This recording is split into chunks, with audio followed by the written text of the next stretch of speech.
Medical college প্রতিষ্ঠা করার জন্য যা যা করে সবকিছু করবেন এই আহ্বান জানাই।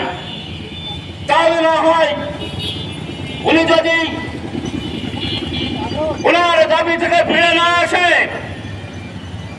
তাহলে ঝিনাইদহের মেডিকেল কলেজ প্রতিষ্ঠা করার জন্য ঝিনাইদহবাসী তীব্র গণ আন্দোলন গড়ে তুলবে। সম্মানিত উপস্থিতি, আমি আর বক্তব্য দীর্ঘায়িত করতে চাচ্ছি না। শুক্রবারের দিন, নামাজের দিন, সবাই নামাজ পড়তে যাবেন। আমি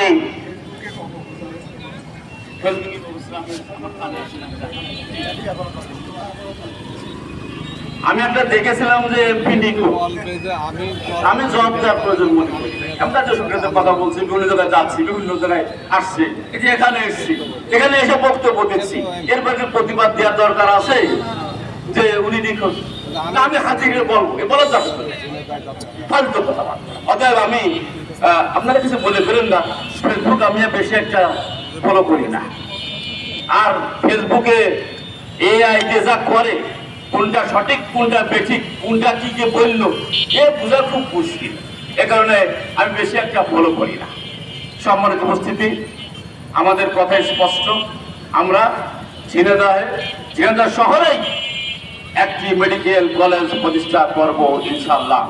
এ ব্যাপারে আমরা ঝিনাইদহবাসী এগিয়ে এসেছেন সকল শ্রেণী পেশার মানুষকে এই আন্দোলনে শরীক হয়ে এখানে একটা মেডিকেল কলেজ প্রতিষ্ঠা করার ক্ষেত্রে যা যা করা দরকার সবকিছু করবেন, এই আহ্বান রেখেই আমার বক্তব্য আমি এখানে শেষ করছি।